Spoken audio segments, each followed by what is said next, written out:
Alright, Shalom. First and foremost, I'd like to give all honor, glory, and praise unto Yahweh, Bahashem, Yahweh Shai, Bahashem, Rekha, Kodash. Double honors and respect to the elders and to the apostles of the great millstone. Peace and blessing to all Akim that are preaching and teaching this word with 100% truth and sincerity. And unto the men, women, and children that are listening and learning, and unto the Ba'ath, the Wadah, the elect house of David that is scattered abroad, I give you my utmost and sincere salutations. All right, this evening's lesson is something I've been meditating on for the past few days, about common sense versus, or what is common sense and what is critical thinking? What are the differences? Okay, so from what I've read, common sense is something that is instinctive, something that is from experience, like you automatically know. And the thing is that they say common sense is not common. Well, here's the thing, based on people's own personal lives and their own respective experiences, from what they've done and experienced in life, yeah, like there are some things that should be, common knowledge, and you should know what to do and what not to do. But certain things, that's why, they say pain is the best experience and experience is the best teacher. There are certain, you may not know what this person knows. That's why they'll probably look at you and say, dude, how could you not know that? That's common sense. Well, obviously common sense is not common, right? Because one, I don't know what you know, and I didn't even know that. Doesn't mean you're stupid. You just didn't know. But that's where, critical thinking comes in. And critical thinking is a deeper analysis and look into things. Like, for example,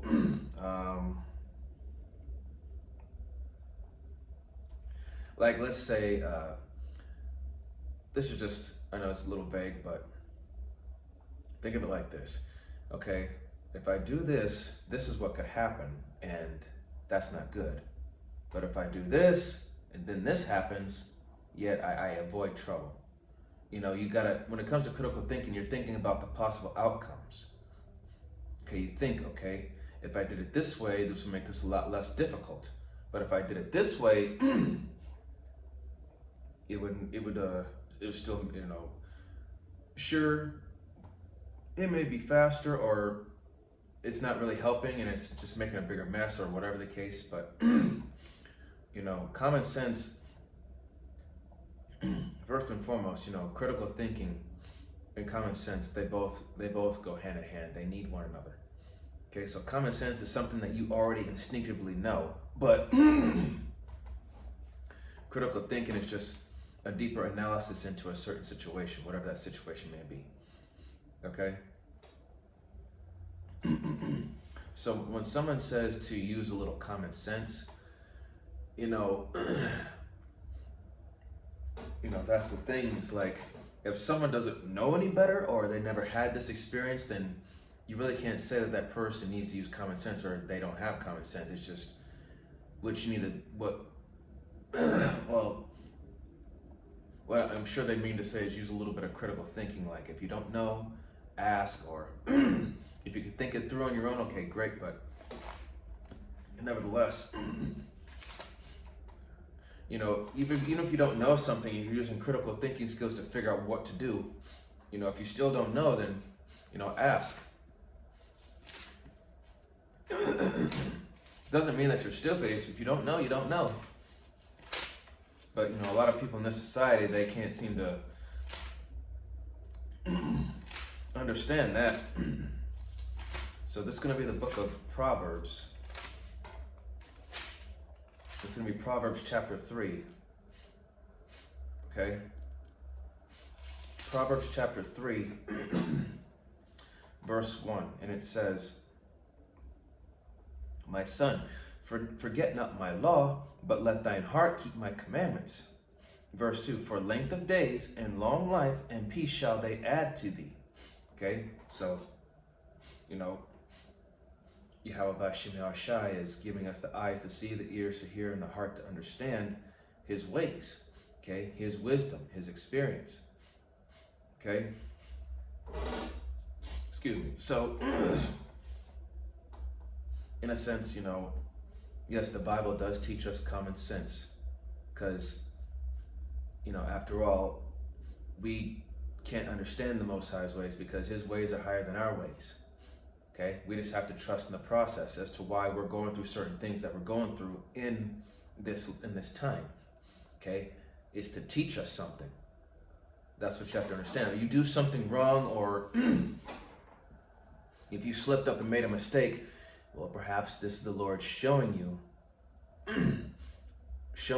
what's wrong and what you need to do. And like I said, verse 2, for length of days and long life and peace shall they add to thee. So, forget not what the scriptures are teaching you. Now we're going to drop down to verse 21, Proverbs 3 and 21. And it says, my son, let not them depart from thine eyes. Keep sound wisdom and discretion. So let not what depart from thine eyes? These laws, statutes, and commandments, judgments, and ordinances. Okay? Keep sound wisdom. Sound wisdom, meaning, logical reasoning, and sound wisdom and discretion, that goes into discernment, critical thinking, and common sense all together. Your best weapon is not your body, it's your mind. This is your ultimate weapon, right up in here. Okay? In fact, I just had it in my head. Man, I just had it. Ecclesiastes. I think it's Ecclesiastes 7. Yep, no, that's not it.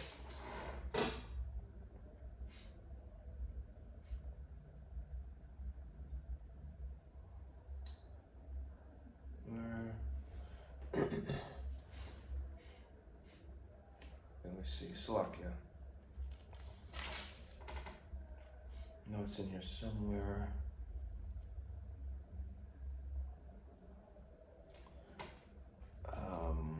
Salakia.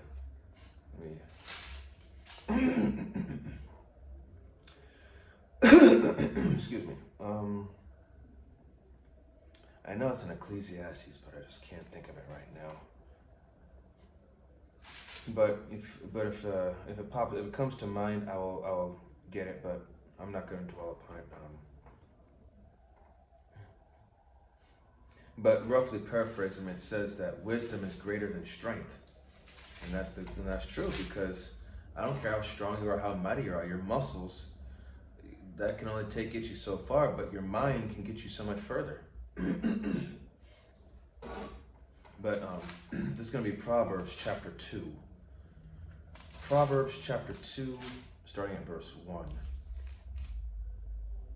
And it says, my son, if thou wilt receive my words and hide my commandments with thee, so that thou incline thine ear unto wisdom and apply thine heart to understanding.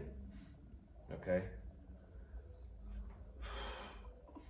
Verse 3, yeah, if thou criest after knowledge, liftest up thy voice for understanding. If thou seekest her as silver and searchest for her, and who's that her? It's talking about wisdom, as for hid treasures. Verse 5, then thou shalt understand the fear of the Lord and find the knowledge of the power. Verse 6, for the Lord giveth wisdom, out of his mouth cometh knowledge and understanding. Verse 7, he layeth up sound wisdom for the righteous. Okay, so he gives common sense and critical thinking to the wise. He is a buckler to them that walk uprightly. Verse 8, he keepeth the paths of judgment and preserve the way of his saints. Okay, so his saints, the saints are the prophets, the men out here on the highways and byways, on the street corners and on the platforms, getting the word out. Those are the ones that the Lord is imparting this common sense and critical thinking to. Verse 9, then shalt thou understand righteousness and judgment and equity, yea, every good path. Verse 10, when wisdom entereth into thine heart, and knowledge is pleasant unto thy soul. Verse 11, discretion shall preserve thee, understanding shall keep thee. So discretion, discernment, being able to have, that critical thinking. It shall preserve thee. You gotta, before you make moves, man, you gotta think. Okay, you gotta look at every aspect of every situation or choice you're about to make. Because if you make the wrong move, or if you make a hasty move, it could have dire consequences. Okay? Verse, and understanding, the common sense, you understand and you know. Now that you know not to do this. So, discretion, critical thinking shall preserve thee.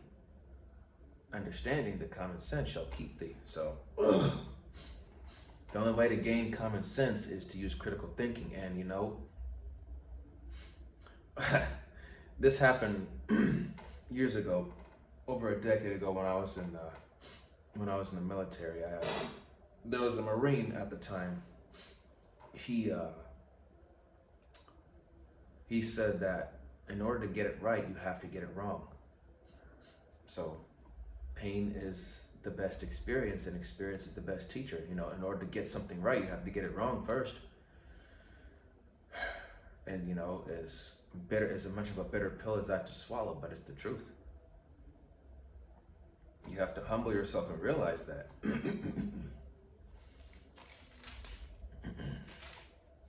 This is going to be the book of Proverbs. It's going to be chapter 14, verse 15.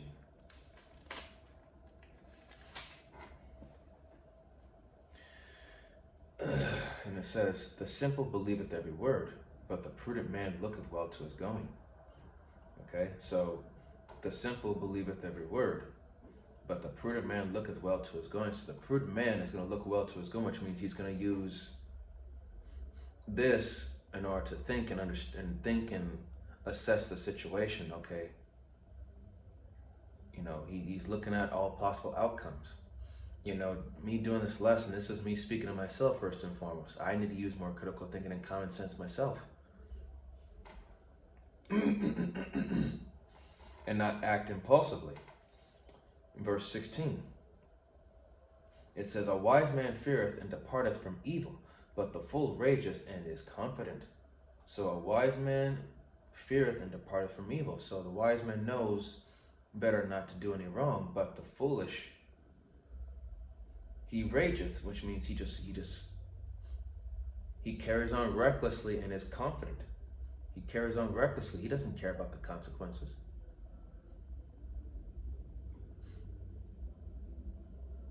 All right.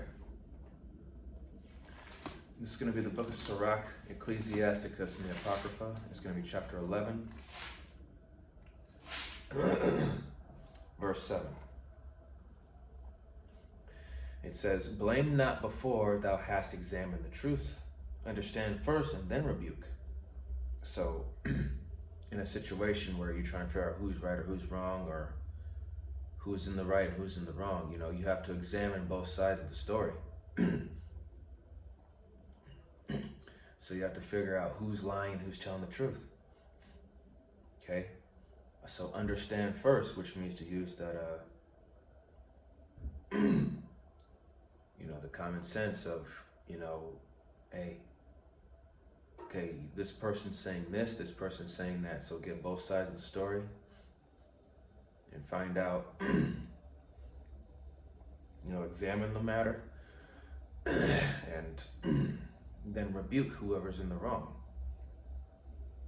Once you figure out who's telling the truth and who's in the wrong. Verse 8, answer not before thou hast heard the cause, neither interrupt men in the midst of their talk. So just stop and sit back and think and listen. That's another thing too. Speaking to myself first and foremost, I need to do more listening. as well. So before thou hast heard the cause, answer not. So don't make assumptions or give answer without knowing first exactly what the hell is going on. Verse 9, strive not in a matter that concerneth thee not, and sit not in judgment with sinners. So again, don't get yourself involved in something that doesn't concern you. If it's none of your business, leave it alone.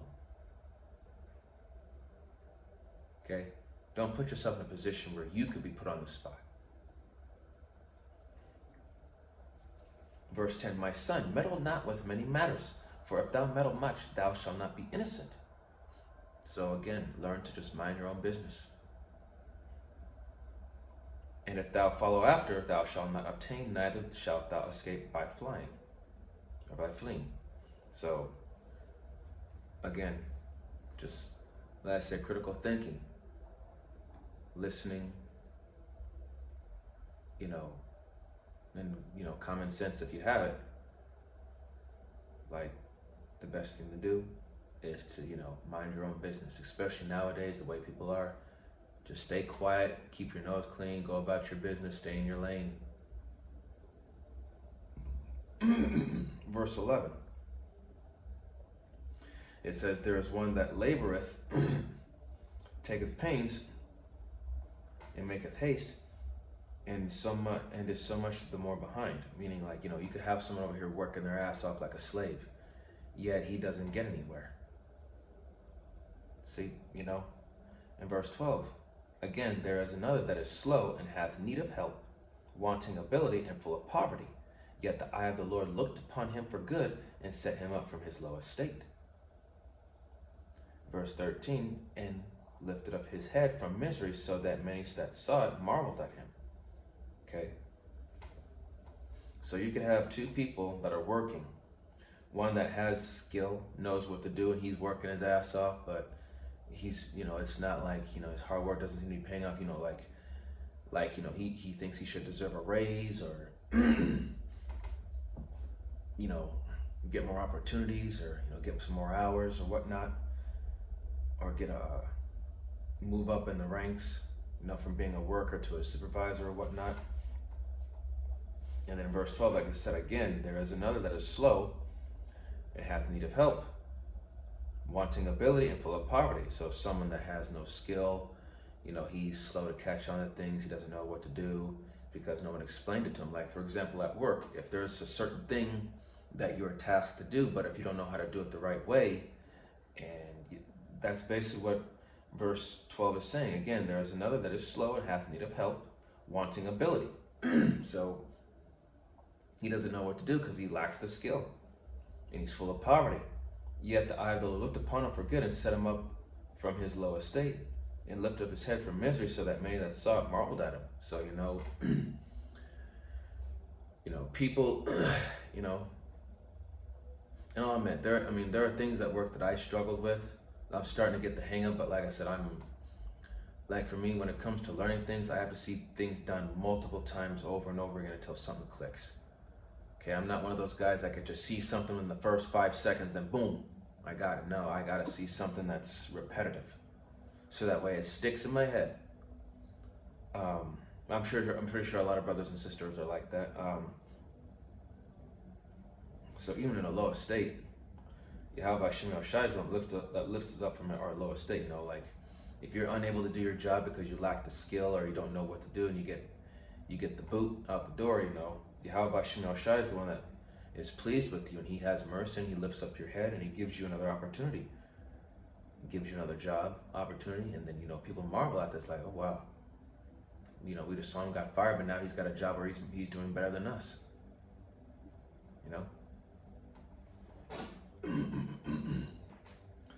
And, that's another thing, too, in the book of Proverbs again.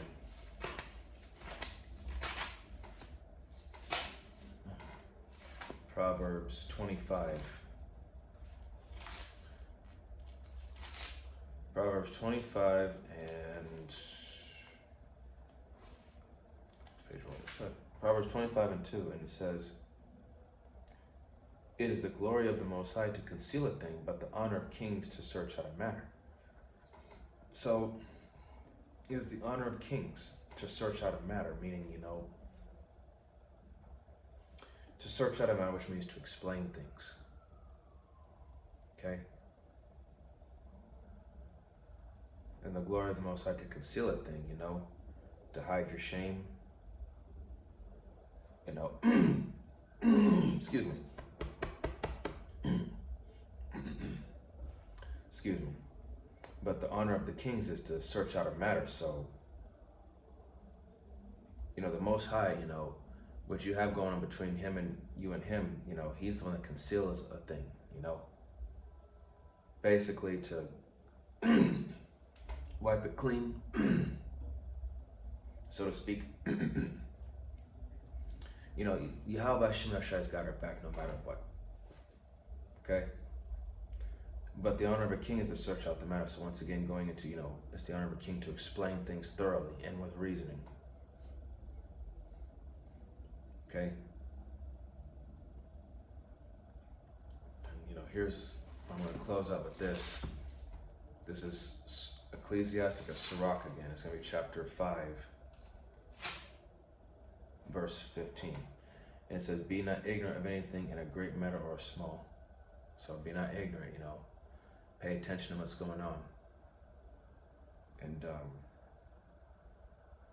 course, don't be hasty in everything, You got to learn to use your head. So, like I said, this is the best weapon you got. Okay.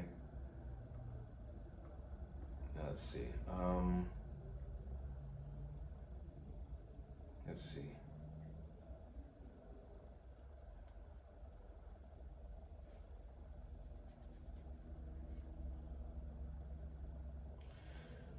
This one here is Sirach chapter 4. It says,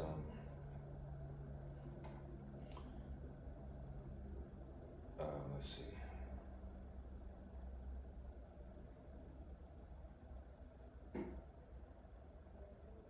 Yeah, here we go. This is Ecclesiasticus chapter 4, starting at verse 17, and it says, for at the first she will walk with him by crooked ways, and bring fear and dread upon him, and torment him with her discipline, until she may trust his soul and try him by her laws. And this is talking about wisdom. Wisdom is trying us every day to use our head, to use critical thinking. Okay, because there's going to be times where the Lord is going to test you, and you got to be ready, because the Lord always catches you off guard when you least expect it. That's when at that point, that's when you have to be paying at your most attention. Verse 18, then will she return the straight way unto him, and comfort him, and show him her secrets. Verse 19, but if he go wrong, she will forsake him and give him over to his own ruin. Okay, so if you forsake wisdom, you'll be given over to your own ruin, man. The Lord will let you fall. Verse 21, for there is a shame that bringeth sin, and there is a shame which is glory and grace. And that shame, is accepting humility and, realizing and knowing that you fucked up and getting back up and not making those mistakes again. Okay? So, you have to really, especially in these days, man, you really have to use this, okay? And even when all hell breaks loose in Jacob's trouble, man, this right here, thy wisdom and knowledge shall be the stability of thy times and strength of salvation. The fear of the Lord is his treasure. You got to really think, because this is what's going to save you. All right? I hope that this was an edifying lesson to the body and to the few sincere believers and listeners. Okay, so, and once again, man, we all fall short. We all do. That's why it says there is shame in sin. Yes, we fucked up, but there's also, going back to, I'll read again, Ecclesiasticus chapter 4 verse